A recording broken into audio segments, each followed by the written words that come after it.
सभी संगत जी को मेरी तरफ से जय गुरु जी। संगत जी, आज मैं आप सबके सामने अपना कुछ सत्संग लेके आया हूँ, जो अभी कुछ ही समय पहले मेरे और मेरे परिवार के साथ हुए हैं। अगर कोई गलती हो जाए तो मुझे कृपया माफ़ कीजिएगा और मैं गुरु जी के मंत्र जाप के साथ ये सत्संग शुरू करता हूँ बिना कोई समय व्यर्थ करे हुए। जय गुरु जी, शुक्राना गुरु जी। ओम नमः शिवाय, शिव जी सदा सहाय। ओम नमः शिवाय, गुरु जी सदा सहाय। ओम नमः शिवाय, शिव जी सदा सहाय। ओम नमः शिवाय, गुरु जी सदा सहाय।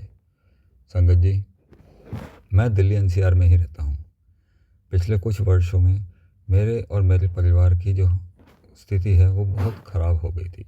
हम लोग बहुत कठिन वक्त से गुजर रहे थे। तभी मेरे एक ख़ास जानने वाले ने मुझे गुरु जी के बारे में बताया।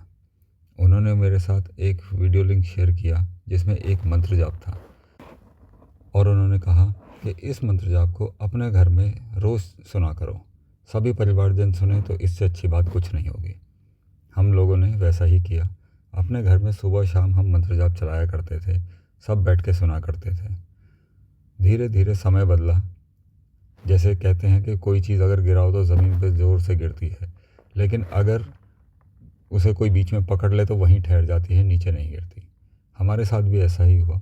जहाँ मैं लगातार नीचे गिरता जा रहा था, ऐसा लगा मानो किसी ने मेरा हाथ पकड़ लिया हो और मुझे बीच में ही रोक लिया हो कि अब और नीचे नहीं गिरने देंगे। फिर कुछ समय बीता। 5 जनवरी 2024 ये वो तारीख है जब गुरुजी का आदेश आया और मुझे बड़े मंदिर दर्शन करने के लिए बुलाया गया। मैं रास्ता पूछते हुए वहाँ तक पहुँचा। वहाँ पहुँचने के बाद मन में एक अजीब सा ही उत्साह था। एक अजीब सी शांति होने लगी थी जैसे जैसे मैं वहाँ अंदर गया।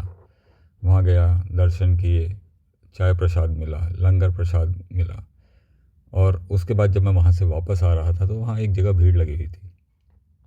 मैं वहाँ गया, देखा तो पूछा तो वहाँ पता लगा कि यहाँ गुरुजी की ब्लेसिंग्स मिलती हैं। मैं भी लाइन में लग गया हाथ जोड़ के। तो वहाँ से मुझे गुरुजी का एक स्वरूप मिला।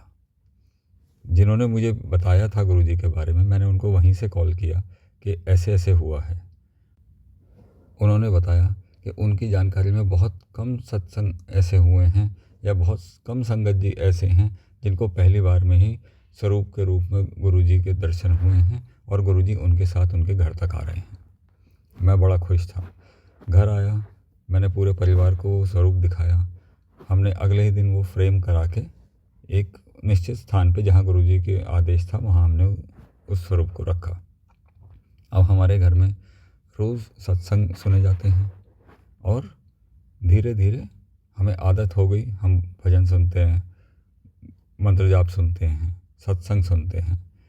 अब जो परेशानी मेरी चल रही थी उसका प्रभाव ऐसा हुआ गुरुजी के आने के बाद कि वो कम होती चली गई।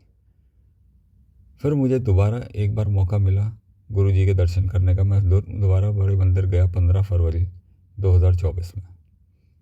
वहाँ जिस दिन मैं गया तो मुझे अंदर से एहसास हुआ कि अब तेरे दिन पलटने वाले हैं।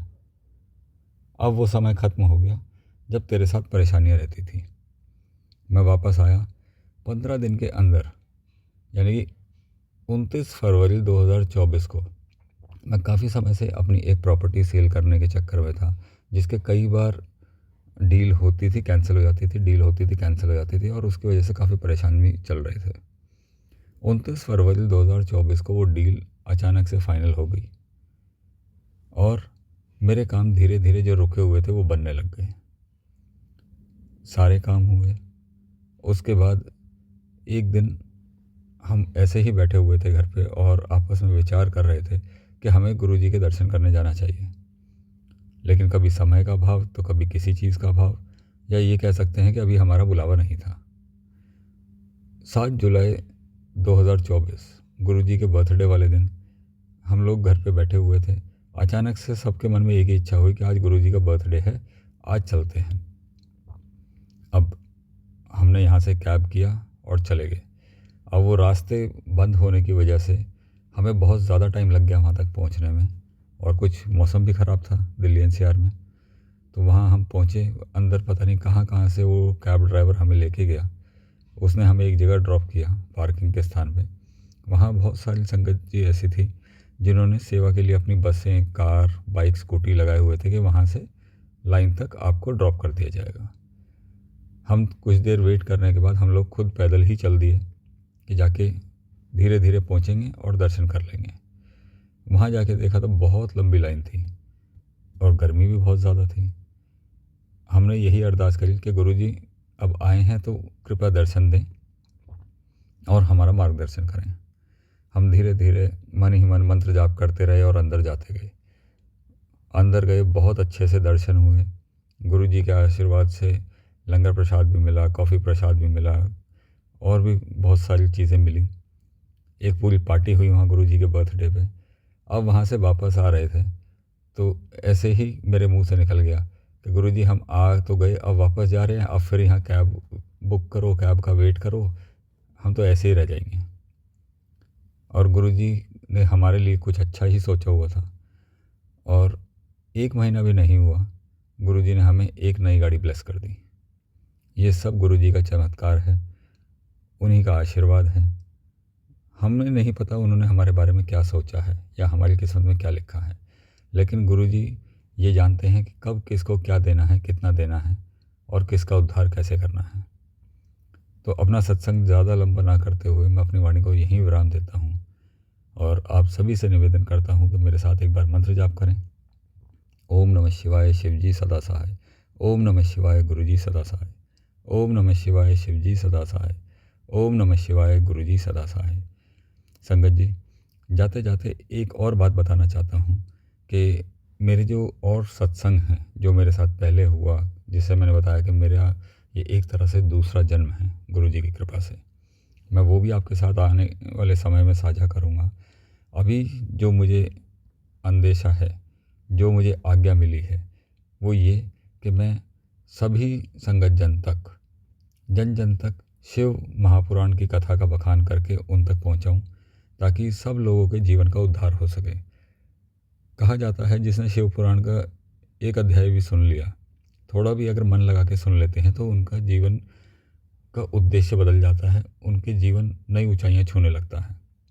और जिसने पूरी शिव पुराण की कथा सुन ली, उसे शिव चरणों में स्थान प्राप्त हो जाता है। तो अब आने वाले समय में मैं श्री शिव महापुराण का बखान करूँगा, तो इस चैनल को ज़्यादा से ज़्यादा सब्सक्राइब करें, लाइक करें और शेयर करें, ताकि पूरी कथा आप भी सुन सकें।